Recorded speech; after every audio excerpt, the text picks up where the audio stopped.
I'm Professor David Haslam. I'm Chair of the National Obesity Forum. I'm a GP in rural Hertfordshire, and I'm a physician in obesity medicine at the Luton and Dunstable Hospital.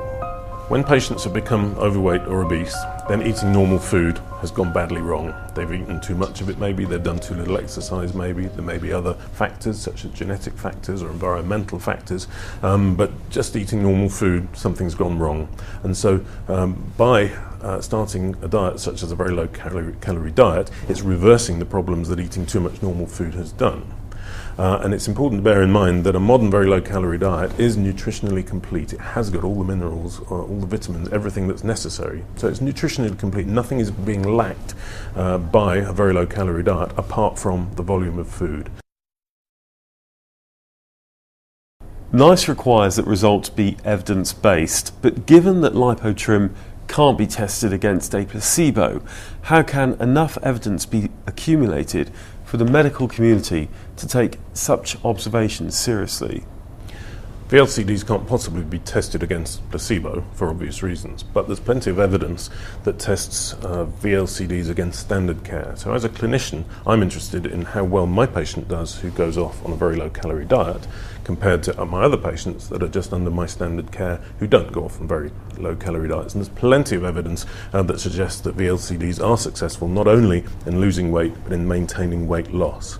Now, one thing that is important is that NICE back VLCDs. NICE deem them to be appropriate, but only in certain circumstances, which is that they have to be monitored by a healthcare clinician, which in the case of lipotrim, for instance, can be GP or it can be a pharmacist, and that's the monitoring there is very effective, and it's in many cases now that's done on computers as a monitoring of the week-by-week visits, which can be well audited. So there's plenty of evidence there, and the monitoring there is in place, and so I'm satisfied that this is an appropriate method for my patients.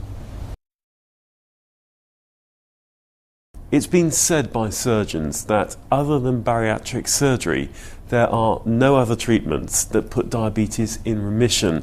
But lipotrim claims to produce results that are comparable. What would you say is its impact on type 2 diabetes? There are various methods of weight loss that an individual can use, ranging from walking the dog to going to the gym to calorie counting, and each one, there's a whole spectrum of the amount of weight that a person can lose. Each one induces a different degree of weight loss. So if someone has just been diagnosed as having type 2 diabetes and has just crossed that threshold of sugar levels, of glucose levels, then actually any weight loss regime can put diabetes into remission. But there are areas such as the very low calorie diets and bariatric surgery in which a person loses significantly more weight. It's a much more emphatic degree of weight loss. And so these methods can put someone with type 2 diabetes in remission, even if they've had diabetes for quite a long time, even if they're on insulin and multiple different oral medications. These are the two methods, it's quite right, they can put type 2 diabetes into remission. And that can last a long time. With weight regain, diabetes can always come back, but initially these are the two methods, very low calorie diets and bariatric surgery, that regularly put diabetes into remission. Can lipotrim be used by a diabetic?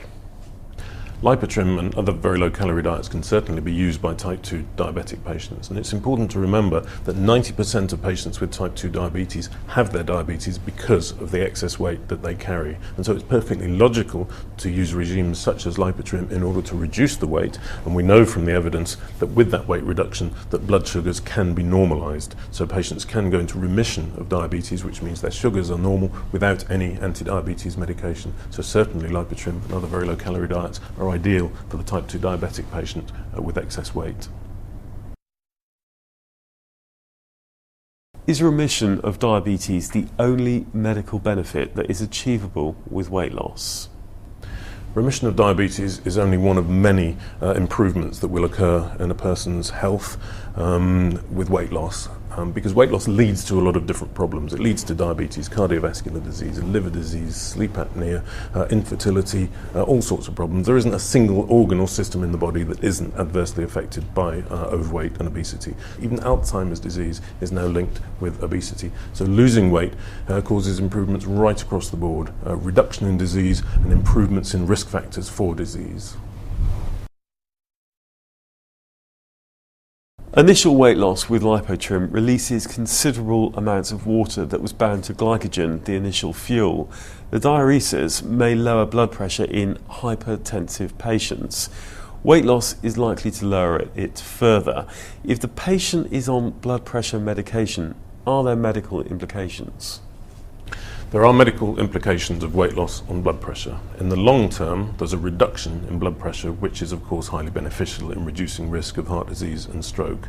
But in the short term, at the very early stages of a diet, such as a very low calorie diet, then there is an initial diuresis when quite a high volume of fluid is lost from the body. And so blood pressure does need monitoring carefully by a clinician just to make sure it doesn't drop too low. But in the long term, it's highly beneficial to drop blood pressure and hopefully reduce medications in the long term. With significant weight loss, many medications can be reduced, and this has been shown in a lot of studies that the prescribing costs after weight loss do reduce dramatically. But it varies with different conditions. For instance, in patients with type 2 diabetes, there needs to be an immediate reduction, if not a cessation, of anti-diabetes medication. With high blood pressure, it tends to be a more slow reduction in blood pressure, and so blood pressure medications can be knocked off at different periods of time after weight loss. Weight management can be carried out in many different arenas. It can be in my surgery as a GP, it can be in my nurse's clinic, or it can be in a pharmacy. Pharmacy are doing more and more with weight management as part of their public health campaigns and their new contracts. And I think they're ideally placed to manage weight because they access a lot of our patients who get their repeat prescriptions, so those with chronic diseases who need to be seen regularly. Also, they see people who would never come and see me, they would never set foot inside my surgery. So pharmacists in many ways are ideal healthcare clinicians who can be involved in weight management, and I very much encourage that.